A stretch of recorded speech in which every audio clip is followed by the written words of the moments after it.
দর্শক আমন্ত্রণ জানাচ্ছি সবাইকে চ্যানেল 24 এর সাপ্তাহিক আয়োজন ইনসাইডে ইকবাল হাসান আছি আপনাদের সাথে। ভিগো ওয়্যার গার্ড প্রয়োজন মতো বাঁকানো যায়, অধিক চাপেও ভাঙে না। ভিগো। আপনারা জানেন যে ট্রাম্প ট্যারিফ চ্যালেঞ্জের পর থেকে, স্পেশালি বাংলাদেশের ইস্যুটা সেটেল হওয়ার পর থেকে বাংলাদেশে যারা রপ্তানিকারক উদ্যোক্তা তারা মোটামুটি একটু স্বস্তির মধ্য দিয়েই যাচ্ছেন, কেননা নতুন নতুন সম্ভাবনা সেখানে উকি দিচ্ছে।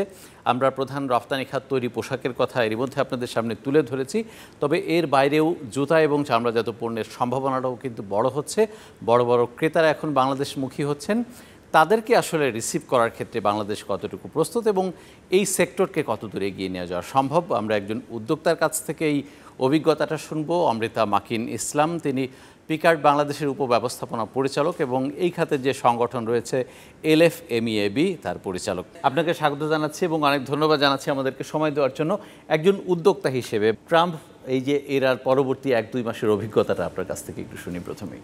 কারেন্টলি আমাদের ওয়ার্ল্ড ইকোনমিক সিচুয়েশন যে যাচ্ছে, এটা বাংলাদেশের জন্য অ্যাকচুয়ালি খুব একটা ইউনিক অপরচুনিটি হিসাবে প্রেজেন্ট করছে। কারণ আমরা অনেক দিন থেকে চায়না +1, বাংলাদেশের ম্যানুফ্যাকচারিং, এগুলো নিয়ে অনেক কথা বলে আসছি, কিন্তু বাংলাদেশের প্রতি যে ইন্টারেস্টটা, ইনভেস্টরদের ইন্টারেস্টটা, ব্র্যান্ডদের ইন্টারেস্টটা, এইটা কিন্তু আমরা খুব বেশিভাবে এখন আমরা এক্সপিরিয়েন্স করতে পারছি। যেমন অনেক আমাদের সাপ্লায়ার, ব্যাকওয়ার্ড লিঙ্কেজ ইন্ডাস্ট্রি যারা কাজ করছিল, তারা কিন্তু রিচ আউট করছে যে বাংলাদেশে আমরা ফ্যাক্টরি কিভাবে দিতে পারি।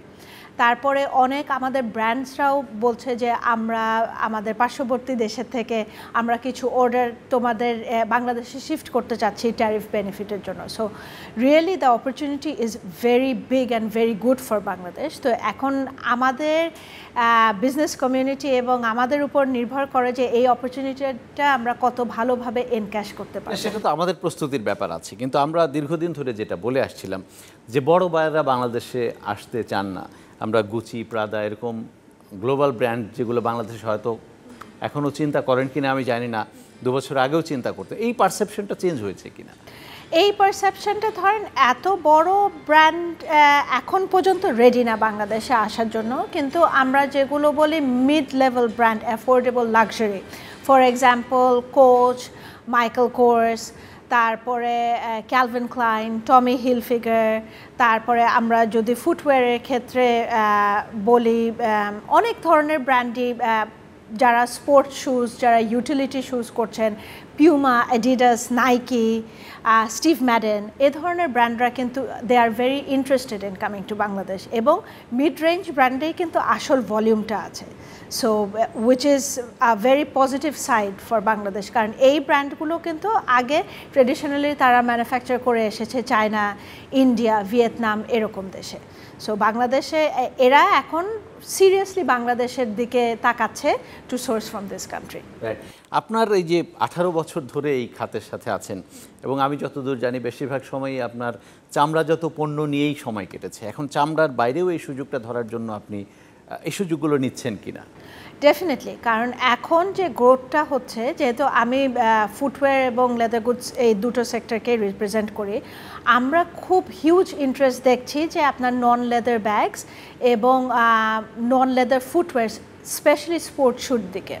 নন লেদার ব্যাগসের দিকে কিন্তু বাংলাদেশ অনেক দূর এগিয়ে গেছে। আমি জানি না এটা সবাই জানে কিনা, বাংলাদেশ কিন্তু এখন হিউজ পরিমাণের ব্যাকপ্যাক, তারপর ইনজেকশন মোল্ডিং লাগেজ, এবং এগুলো ভালো ভালো ব্র্যান্ডের জন্য তৈরি করছে। ফর এক্সাম্পল স্যামসানাইট কিন্তু বেশ বড় আকারে বাংলাদেশে প্রডিউস করছে। ভিআইপি, যেটা একটা ইন্ডিয়ান ব্র্যান্ড, তাদের কিন্তু অনেক বড় ফ্যাক্টরি আছে মোংলা এপিজেডে। তারা ব্যাকপ্যাক তৈরি করছে এবং তারা ব্রিফ সুটকেসেস, ট্রাভেল লাগেজেস তৈরি করেছে। সো একটা কিন্তু নতুন একটা সাবসেক্টর তৈরি হয়েছে। রানার বিডি, যারা যে মোটরসাইকেলস বানান, তারাও কিন্তু অনেক বড় ব্যাকপ্যাক এবং লাগেজ ফ্যাক্টরি দিয়েছে। Non leather bags and wallets, PVC, যেগুলো আমি একটু আগে যে মিড রেঞ্জ ব্র্যান্ডের কথা বলছিলাম, যেটা একটা অনেক বড় ক্যাটাগরি এ ধরনের ব্র্যান্ডের জন্য। তারপরে আমেরিকাতে একটা বড় এজেন্ট আছে, সেন্ট্রিক তাদের নাম। সো তারা আবার অফ প্রাইস আইটেমস করে for brands like Michael Kors, Juicy Couture and all of that. So এই সমস্ত অর্ডার কিন্তু বাংলাদেশে অনেক আসছে, এবং অর্ডারগুলো চায়না থেকে বাংলাদেশে শিফট করার জন্য ব্র্যান্ডরা নিজেরা খুঁজে খুঁজে ফ্যাক্টরি বের করছে এবং কথা বলছে। একটা চ্যালেঞ্জ তো আছেই যে ওরা তো ট্যারিফটা বাড়িয়ে দিয়েছে, সো আমাদের কাছ থেকে হয়তো চায়নার চেয়ে আমরা একটু এগিয়ে আছি ট্যারিফে, এই জন্য আমাদের কাছে অর্ডার আসছে, কিন্তু আমরা যে এক্সপোর্ট বাড়াতে পারবো মার্কিন যুক্তরাষ্ট্রে, এই সম্ভাবনা কতটুকু আসলে? এখানে আমাদের export in terms of volume হয়তো বাড়বে, চ্যালেঞ্জটা হবে ভ্যালুতে। কারণ তারা অর্ডারটা যখন আমাদের এখানে আনছে তখন তারা বলেই আনছে যে আমি তোমার থেকে ট্যারিফ বেনিফিটের জন্য আমি অর্ডারটা মুভ করতে চাচ্ছি, কিন্তু একটা বায়ার চায়নাকে যে প্রাইসটা দিবে আমাকে সেই প্রাইসটা দিচ্ছে না, সো আমাকে প্রাইস স্কুইজ করছে। So in terms of volume definitely আমি বাড়াতে পারবো, বাট আমাদের যে ইমেজ, কান্ট্রি ইমেজ এবং বায়ারের কাছে, কারণ এটা আমরা সবখানেই দেখি যে সে চায়নাতে যেই প্রাইসটা দিতে উইলিং এবং ভিয়েতনামে যে প্রাইসটা দিতে উইলিং সেটা সে বাংলাদেশে উইলিং না। এবং এখানে বাংলাদেশের অ্যাজ আ কান্ট্রিও অনেক ড্রব্যাকস আছে। ফর এক্সাম্পল, সে যদি বাংলাদেশ থেকে সোর্স করে, আমার লিড টাইমটা অনেক বেশি, আমার পোর্ট এত সাফিসিয়েন্ট না, আমার ইনফ্রাস্ট্রাকচার এত ভালো না। সো এখানে কিন্তু বাংলাদেশ, যেখানে there was this opportunity to increase for both value and volume, আমরা কিন্তু ভ্যালুর দিক দিয়ে মার খেয়ে যাব। কিন্তু মার খেয়ে যাবো কেন? আমরা নেগোসিয়েশন করতে পারছি না, নাকি চায়না যে কোয়ালিটির প্রোডাক্ট দিতে পারে আমরা সেই কোয়ালিটি দিতে পারবো না? মানে কেন আমরা নেগোসিয়েশন করবো না? দুটাই, আমাদের নেগোসিয়েশন পাওয়ারটা লেস, কারণ আমাদের ফ্যাক্টরিগুলো আরও ছোট। আর নেগোসিয়েশন তখনই করা যায় যখন কোনো একটা আপার হ্যান্ড থাকে। আমাদের ফ্যাক্টরিগুলোর জন্য ধরেন এই বায়ারগুলো যখন তাকাচ্ছে, আমাদের জন্য তো বিগ অপরচুনিটি, আমরা তো মনে করছি এই অর্ডারটা আমার ধরতে হবে, অল্পতেই সন্তুষ্ট হয়ে যাওয়ার মতো একটা ব্যাপার। হ্যাঁ, এবং মানে আমরা তো হাংরি ফর অর্ডার্স। চায়নাতে তো তার তো অপশন আছে এবং সে একটা বিগ সাপ্লায়ার, তার একটা কম্পারেটিভ অ্যাডভান্টেজ আছে। কারণ সে যদি ব্র্যান্ডকে বলে যে আমি দিব না, তখন ব্র্যান্ডেরও তো একটা চ্যালেঞ্জে পড়ে যাবে যে সে তার প্রোডাক্টগুলো কোথা থেকে বানাবে। সো উদ্যোক্তাদের প্রস্তুতির কথা আপনি একটু শুরুতে বলার চেষ্টা করছিলেন। এত এত অর্ডার আসছে, আমরা অবশ্যই অর্ডার নিতে পারবো কি পারবো না সেটা নিয়ে প্রশ্ন আছে, কিন্তু চাই অর্ডারগুলো। আসলে কতটুকু প্রস্তুতি নিচ্ছি আমরা? আগামী 5 বছরে যদি এই ফ্লোটা থাকে, আমি আমার স্ট্রাকচার নিয়ে প্রস্তুত কিনা? এখানে আমার গভর্নমেন্ট পলিসিরও কিছু প্রস্তুতি লাগবে। আপনার নতুন অর্ডার যেগুলো আসছে, একটা আমরা ম্যানুফ্যাকচারিংয়ে একটা টার্ম ব্যবহার করে থাকি, FOC, ফ্রি অফ কস্ট। এই সুবিধাটা কিন্তু গার্মেন্ট সেক্টরকে দেওয়া হয়েছে, অন্য কোনো এক্সপোর্ট সেক্টর এই সুবিধাটা পাচ্ছে না। কিন্তু এই জিনিসটা কিন্তু বাংলাদেশের জন্য একটা গেম চেঞ্জিং পলিসি হবে, specially in terms of the leather goods and footwear sector. কারণ আমরা এখনও অনেক হেভিলি ইম্পোর্ট ডিপেন্ডেন্ট। আমি যদি ব্যাগের কথা বলি, ধরেন আমার জিপারটা ইম্পোর্ট করতে হয়, আমার হার্ডওয়্যারগুলো ইম্পোর্ট করতে হয়। বড় বড় ব্র্যান্ডরা কী করে, তারা নিজেরা জিনিসটা সোর্স করে, সে তার সাপ্লায়ারকে পে করে দিবে, আমাকে সে পুরো কন্টেনার ভরে মাল আনবে, আমি এখানে ভ্যালু অ্যাড করব, আমার লেবার অ্যাড করব, আমার CMV অ্যাড করে আমি তাকে এক্সপোর্ট করব। এই সুযোগটা আমাদের সেক্টরে এই FOC বেসিসে কাজ করার আমি সুবিধাটা পাই না। এটা কিন্তু আমার জন্য অনেক বড় একটা সুবিধা, কারণ আমার দেশের ফরেন কারেন্সি খরচ করে কিন্তু আমার কিন্তু কস্ট অফ ফান্ড নেই, আমার দেশের ডলার দেশেই থেকে যাচ্ছে, আমি আমার লোকাল লেবার ফোর্স দিয়ে ভ্যালু অ্যাড করে এটা এক্সপোর্ট করছি। সো FOCটা যদি দেওয়া হয় বাংলাদেশি এক্সপোর্টারদেরকে, specially leather goods and footwear সেক্টরদেরকে, এটা কিন্তু একটা বড় একটা প্রিপেয়ারনেস তৈরি করবে without any cost of investment or cost of funds. না, এখন তো তারা ইনভেস্টমেন্ট নিয়েও আসতে চায়, নট অনলি যে আমাদের এখানে শুধু অর্ডারটা দিয়ে চলে যাবে। চাইনিজরা হয়তো আমাদের এখানে ইনভেস্ট করে এখান থেকে তারা প্রোডাক্টটা তৈরি করে অন্য কোথাও পাঠাবে। বড় বড় ইনভেস্টমেন্ট রিসিভ করার মতো ক্যাপাসিটি আমাদের তৈরি হচ্ছে কিনা? আমি যদি FDI অ্যাট্রাক্ট করার কথা বলেন, এখানে টু ফর্মস অফ ইন্টারেস্ট আমরা দেখতে পাচ্ছি। একটা হলো চাইনিজ ম্যানুফ্যাকচারার্স, যেটা FDI তারা রিলোকেট করতে চাচ্ছে, সে হয়তো বাংলাদেশি পার্টনারদের সাথে JV করতে চাচ্ছে, কিংবা সে তার নিজের ওনারশিপে একটা ফ্যাক্টরি খুলতে চাচ্ছে। আর আরেকটা আমরা দেখছি হলো ব্র্যান্ডরা তাদের ম্যানুফ্যাকচারিংটা বাংলাদেশে শিফট করতে চাচ্ছে। এখন আমি যদি FDI অ্যাট্রাক্ট করতে চাই, তাহলে ডেফিনেটলি এখানে আমরা সবসময় যেটা বলে থাকি, ইজ অফ ডুইং বিজনেসটা বাংলাদেশের জন্য ইজিয়ার করতে হবে, বেটার করতে হবে। আমাদের taxation and rules and regulations, profit repatriation, এগুলা, ক্যাপিটাল রিকুপারেশন, এই লসগুলো ইজ আপ করতে হবে। আমাদের যে 52 লাইসেন্সেস লাগে একটা নতুন ফ্যাক্টরি খুলতে, যেটা ভিয়েতনামে লাগে 17, এই জিনিসগুলো আমার ঠিক করে নিয়ে আসতে হবে ইন টার্মস অফ এফডিআই। এবং ব্র্যান্ড পার্সপেক্টিভে যদি আমরা কথা বলি, ব্র্যান্ড পার্সপেক্টিভে কথা বলে তাহলে আমার এফওসিটা ডেফিনেটলি আমার ইম্পোর্ট পলিসিটা অ্যামেন্ড করে এটা চালু করতে হবে। This will enable us to get the brands interested in the country. এক বছর হয়ে গেলে অন্তর্বর্তী সরকারের চামড়া খাত তো অত্যন্ত গুরুত্বপূর্ণ যেহেতু পোশাকের পরেই, বাট আমরা দেখছি যে গেল 10 বছর ধরে কিন্তু আমরা $1 বিলিয়ন বা তার কাছাকাছি রপ্তানি আয়ের মধ্যেই ঘুরপাক খাচ্ছি। এই এক বছরে আপনার চোখে এমন কিছু পড়েছে কিনা যে এই খাতের জন্য ম্যাজিক্যাল কোনো চেঞ্জ এনে দেওয়া সম্ভব অল্প সময়ে? ডেফিনেটলি আমরা সেকেন্ড লার্জেস্ট এক্সপোর্টার, কিন্তু আমাদের গ্যাপ আরএমজির সাথে যদি তুলনা করেন অনেক ভাস্ট একটা গ্যাপ। আমরা $2 বিলিয়ন ছুঁই করছি এবং ওরভাবেই আছি। তো এখানে আমরা যদি লেদার সেক্টর নিয়ে কথা বলি, ডেফিনেটলি আমাদের ট্যানারি নিয়ে কথা বলতে হবে। এবং আমাদের ট্যানারি এরিয়াটা যে হেমায়তপুর থেকে সাভারে আমরা শিফট করলাম, এবং আমাদের নন ফাংশনাল যে ইটিপিটা, এটা নিয়ে অনেক কথা হয়। তো এটা নিয়ে কিন্তু আমরা এলএফএমইবির থেকে আমরা যে ডায়লগটা সবসময় বলি, এই ইটিপিটা কিন্তু রেট্রোফিট করা সম্ভব। এবং এইটা যদি আমরা কারেক্ট মানুষকে দিয়ে ইটিপিটা রেট্রোফিট করি, এবং এটার অপারেশনটা আমার দিয়ে দেওয়া উচিত একটা এক্সটার্নাল অপারেটরকে রান করার জন্য। এই আলোচনাটা কিন্তু অনেকদিন ধরেই চলছে। ইভেন এবার কোরবানির আগেও কিন্তু এটার ব্যাপারে একটা যৌক্তিক সিদ্ধান্ত হবে, সেরকম বিষয়ে কিন্তু আমরা শুনতে পাচ্ছিলাম। আসলে আগাচ্ছে না কেন? জটিলতাটা কোথায়? আসলে একটা জিনিস কি, এটা যেহেতু এটা সেকেন্ড লার্জেস্ট এক্সপোর্ট সেক্টর, এটা কারেক্ট মিনিস্ট্রির আন্ডারে আমাদের থাকা উচিত। এবং এইটা আমি সেক্টর রিপ্রেজেন্টেটিভ হিসেবে একটা কথা বলতে পারি, আমরা কিন্তু সবাই চাই যে চামড়াটা কারেক্টলি আমরা প্রসেস করি, কারণ আমরা অনেক বড় একটা ওয়ার্ল্ড মার্কেট হারাচ্ছি। আমাদের যে ধরেন $1.8 বিলিয়ন যে সেক্টরটা, আমি 2 বিলিয়ন যেটা বলছি ছুঁই করছে, including non leather footwear, including leather goods, footwear and non-leather products and footwear as well. So এটার মধ্যে about $400,000 মাত্র আমরা লেদার এক্সপোর্ট করি। এটা কিন্তু শুধুমাত্র কমপ্লায়েন্সের জন্য। সো এই সেক্টরটাকে আমাদের যদি ইটিপিটা যদি আমরা রেট্রোফিট করে আমরা যদি একজন এক্সটার্নাল অপারেটরকে দিয়ে রান করি, exactly the same as InterContinental hotel. So এটা চালাচ্ছে কে? এটা চালাচ্ছে একটা international group, InterContinental. So same মোডালিটিটা আমরা করতে বলছি, এবং এই মোডালিটিতে কিন্তু আমাদের পুরনো সাভার ইপিজেডের যে ইটিপিটা চলছে, এটা কিন্তু এভাবেই ফাংশনাল। একটা সিঙ্গাপুরিয়ান কোম্পানি রান করছে ইটিপিটা, ইটিপির ওনার হলো বেবজা। প্রত্যেকটা ফ্যাক্টরি ইটিপি চালানোর জন্য every month they pay for the usage of the ETP. এবারে যিনি বাণিজ্য উপদেষ্টা আছে, আমরা খাতটাকে একটু ভাইব্রেন্ট করার জন্য কিছু দামও বাড়িয়েছিলেন, বা ওনার হয়তো টার্গেট ছিল যে আগের যেই দুর্নামগুলো ছিল সেটা কিছুটা ঘোচাবেন।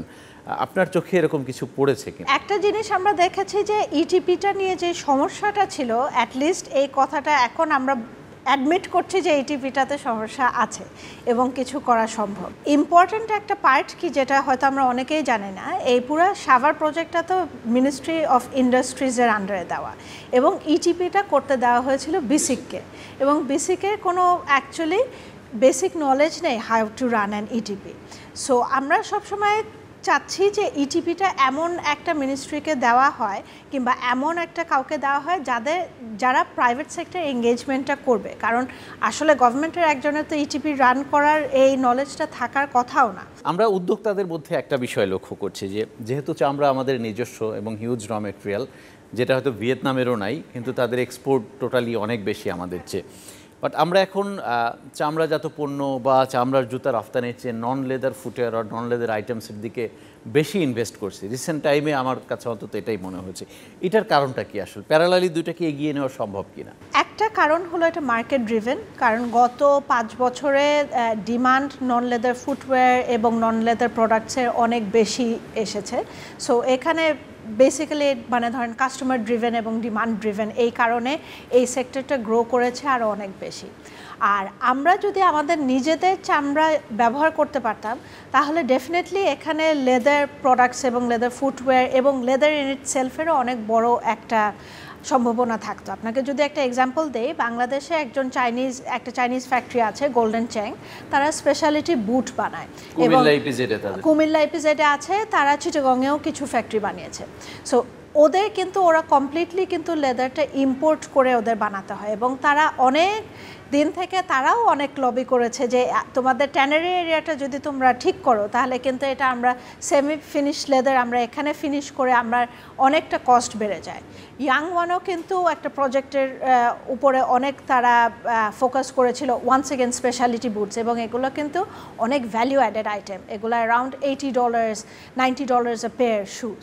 সো এখানে বেসিক্যালি মানে অপরচুনিটি আছে, কারণ লেদারের নন লেদার ফুটওয়্যার এবং প্রোডাক্টের গ্রোথটা এটা হলো ফ্যাশন ব্র্যান্ডের জন্য, এবং আমি যেটা বলছি এটা হলো আপনার ইউটিলিটিস, এটা হলো ওয়ার্কওয়্যার বুটস।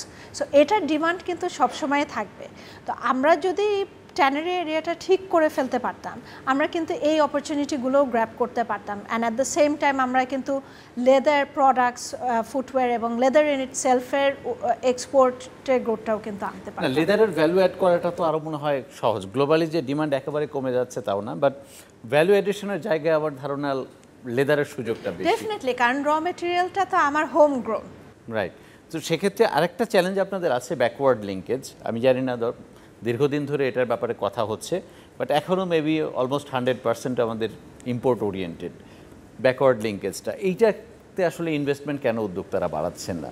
এইটার উপরে it's a very good question to ask, কারণ এইটার উপরে কিন্তু আমরা এখন অনেক ইন্টারেস্ট দেখছি। আপনি যদি আমার সেক্টর স্পেসিফিক বলেন, আমাদের হার্ডওয়্যার লাগে, মানে একটা ব্যাগে ধরেন অনেক লোহালক্কর লাগে, তারপরে জিপার লাগে, এগুলো করতে হলে কিন্তু ওয়ান্স এগেন আপনার ইটিপির দরকার, একটা স্পেসিফিক্যালি একটা ডেজিগনেটেড একটা জোন দরকার যেখানে আপনি এগুলো জিনিস বানাতে পারেন। সো ওই ইনফ্রাস্ট্রাকচারটা আমাদের জন্য রেডি না। বাট আপনি কনভার্সলি ব্যাকওয়ার্ড লিঙ্কেজ কিন্তু ফুটওয়্যার সেক্টরে অনেকটা তৈরি হয়েছে, মেশ ফ্যাক্টরিজ অনেক তৈরি হয়েছে, কিছু পিইউ ফ্যাক্টরি এখন আসছে বাংলাদেশে, গ্লু ফ্যাক্টরিজ তৈরি হয়েছে, অ্যাডহেসিভ টেপ বানানোর ফ্যাক্টরিজ তৈরি হয়েছে, কিন্তু স্পেসিফিক হায়ার ভ্যালু আইটেমস যেগুলো যেরকম হার্ডওয়্যার, জিপার, এই ফ্যাক্টরিগুলো ফাংশনালি অপারেট করার জন্য কিছু ইনফ্রাস্ট্রাকচারাল ইনভেস্টমেন্টের দরকার, যেটা বাংলাদেশে এখন পর্যন্ত নেই। এই জন্য এই ইনভেস্টমেন্টটা এখনও আমরা সেই দিকে চলে এসেছি। আরও একটু ট্যারিফ নিয়ে প্রশ্ন। ট্যারিফের এই চ্যালেঞ্জটা যেটা গ্লোবালি ধারণা করা হচ্ছে যে খুব বেশি দিন সাস্টেইন নাও করতে পারে, হয়তো মার্কিন প্রশাসন এটা আবার রিস্ট্রাকচার করতে পারে, বাংলাদেশ আবার অন্য দেশ থেকে এগিয়েও যেতে পারে, পিছিয়েও যেতে পারে। তো আমরা এই মুহূর্তে যে সিচুয়েশন সেটাকে ফোকাস করে বাড়তি ইনভেস্টমেন্ট করছি, এটা আবার চ্যালেঞ্জ হয়ে উঠতে পারে কিনা আমাদের জন্য? এটা চ্যালেঞ্জ আমাদের জন্য হবে না আমরা যদি কাস্টমারদেরকে একটা ভালো এক্সপিরিয়েন্স দেই। কারণ একটা কাস্টমার এখন ট্যারিফ বেনিফিটের জন্য যে কাস্টমারটা আমার কাছে এসেছে, আমি যদি তাকে ভালো প্রাইস, গুড লিড টাইম, এবং আমি যদি আমার ডেলিভারি কমিটমেন্টের জন্য ঠিক রাখি, আর এবং সব থেকে বড় কথা যদি কোয়ালিটি ঠিক রাখি, তাহলে তো সে কাস্টমারটা আমার কাছে থাকতে বাধ্য। এবং অ্যাট দ্য সেম টাইম বাংলাদেশের যেখানে প্রতিবন্ধকতা আছে, এই যে আমাদের যে পোর্ট ফেসিলিটিস, আমাদের লঙ্গার লিড টাইম, এগুলো জায়গায় যদি আমরা কিছু হেল্প পাই সরকারের থেকে, এবং এগুলো জায়গায় যদি আমরা কিছু ইমপ্রুভমেন্ট পাই, তাহলে ডেফিনেটলি এই customers they will be here to stay, they will not move. কারণ আমরা China is really going out of manufacturing, সেটার যদি আমরা 30%ও ঠিক মতন অনবোর্ড করতে পারি, আমাদের ডেফিনেটলি পিছনে ফিরে তাকাতে হবে না। Right. Last question, 1.8 billion total export, এইটাকে আপনারা নেক্সট 5 ইয়ার্সে কোথায় নিতে চান? আমরা তো সবসময় $5 বিলিয়ন কথা বলে আসছি। আমরা এখন একটা নতুন ন্যারেটিভ বলছি যে আমাদের যে শর্টকামিংসগুলো আছে, we would like to target 3 billion by 2030। এখানে যদি অ্যাকচুয়ালি আমাদের ইটিপিটা ঠিক করে দেওয়া হয়, then 5 billion by 2030 is very easily done. আমরা সেই প্রত্যাশা করে অনেক ধন্যবাদ। আজকের মতো আমরা এই আলোচনা শেষ করতে চাই। Thank you. দর্শকের সাথে শেষ করছি আজকের মতো ইনসাইট। ভালো থাকবেন সবাই।